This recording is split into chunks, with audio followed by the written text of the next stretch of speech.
Hi, welcome to Jeff's 5 for May 15th, 2015. Glad to have you back for episode 3. So we'll get right into it this week. So, number 1. Went to the Avengers over the weekend. Kind of liked it, kind of didn't. I thought when the Avengers were kind of bantering with themselves and doing their own thing, it was pretty good. I liked the whole backstory with Hawkeye on his farm. What I didn't like was it also became a little Transformer-y, with a lot of big battle sequences and blowing stuff up. I know the Battle of New York was a big thing in the first Avengers movie, but it felt like they were battling more and blowing more stuff up in this one, to the degree that the battle sequences got kind of dull after a point, and I kind of wanted the story to just move on. The whole Ultron thing was a little off too, because we've seen that that storytelling technique before with the whole build a robot, protect the Earth, protect humanity, and then it gets a little more sentient and it decides that humanity is the problem. Seen it a couple times in Star Trek, seen it in some other sci-fi, and it's like, let's have an original thought, because the Avengers didn't really add something to that. So it'll be interesting to see where they go with the franchise from here, with the little bit smaller new Avengers crew that they started putting together at the end. So that'll be curious to see where that is, and I guess in maybe 2016 or 17. Later that same day, I watched X-Men Days of Future Past. Much better movie than the Avengers. I thought that story was pretty smart. It was an interesting bridge between what we saw in X-Men First Class and where the first original X-Men movie kind of started off, because it kind of built an interesting bridge between there and let the two casts kind of come together in one movie. So that was kind of clever, and it was nice to see a good X-Men movie again, because I really liked First Class, and I really liked X-Men 1 and 2, but that X-Men 3 and the Wolverine movies haven't exactly been great. So I'm glad I picked up the X-Men movie, especially later in the day when I was a little disappointed from the Avengers. Number 2 is the release of The Last 5 Years on Blu-ray. This has always been one of my favorite stage musicals since I saw it originally off-Broadway back, I think it was in 2001 that it premiered. Saw a revival of it a few years ago, again off-Broadway. And this movie really is one of the better stage-to-movie transfers I've seen. It really retains the storytelling technique, it retains the characterizations, it retains all the music. The storytelling technique is interesting because the guy's story starts at the beginning of this 5-year relationship and then goes forward, but the girl is at the end of the relationship and goes backwards. And they only come together to sing at the same time at their wedding.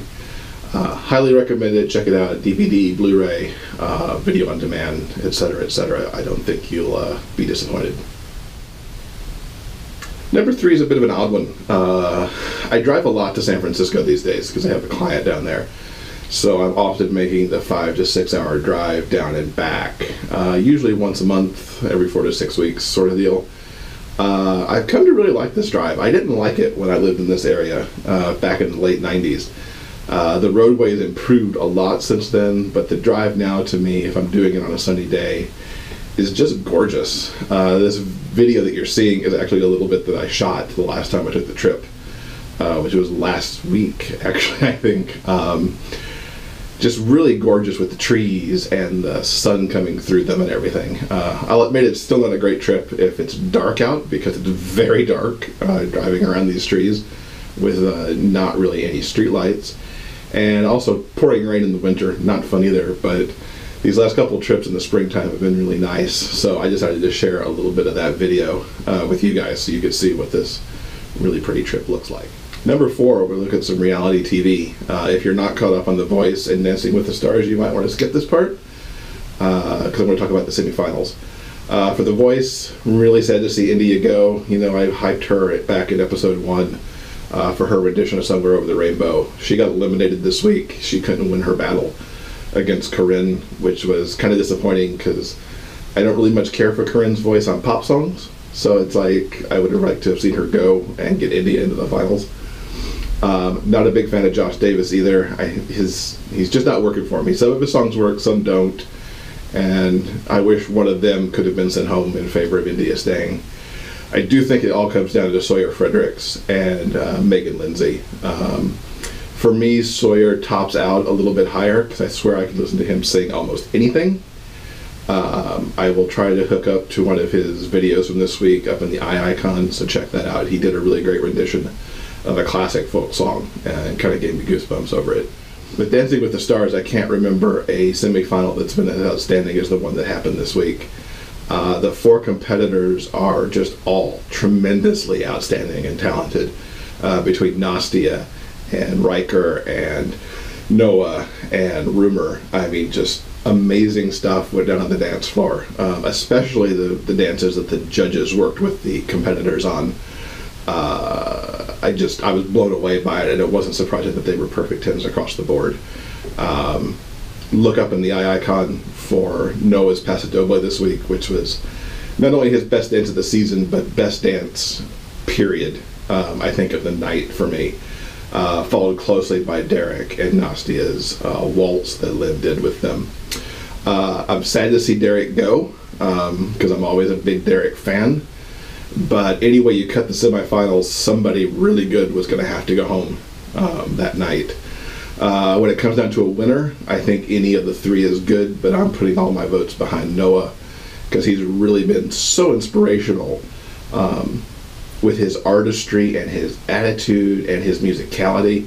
He may not always do 100% perfect technical dances, but I'm always moved and just always very just in awe of what he's doing with Sharna. And so I hope he wins, frankly, because I think he deserves it.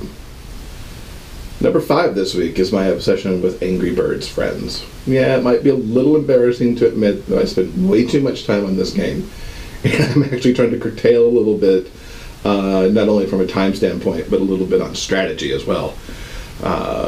I've gotten really hooked on this over the last month or so, maybe 2 months. I've always enjoyed Angry Birds. You know, new versions come out, I play them, I get through them. I don't really care if I get 3 stars, although I try on all the levels. But Friends has become an obsession. Every week it's a new tournament. You battle against your friends who play on Facebook, as well as, you know, a broader league where you don't know everybody. And I've really gotten into it. The tournaments are fun. It's 6 levels, usually with a common theme of some kind. The deal either with how what birds you're using, or the block set up, or what the pigs are wearing, or whatever. And I'm having a ridiculously good time on it. If you happen to be playing and we're friends on Facebook, let's connect up in the game and see who can win. I'm currently trying to beat Carlos because he's always number 1 at every level, and I can't figure out how he's doing it. So that's kind of my thing, is to figure out how, if only at one level, to beat Carlos in some week. So that's the 5 for this week. Next week, the episode will air on Friday instead of Thursday. Some logistics will keep me from being able to get the episode uploaded on Thursday, so look for it on Friday. Thanks for watching. Look for links to the things that I'm talking about, either in the notes on YouTube or on the blog, depending on where you watch it. Check out to see what I put up in the icon for some stuff that I'll link up to that related to the things that I talked about for video clips. I will see you next week.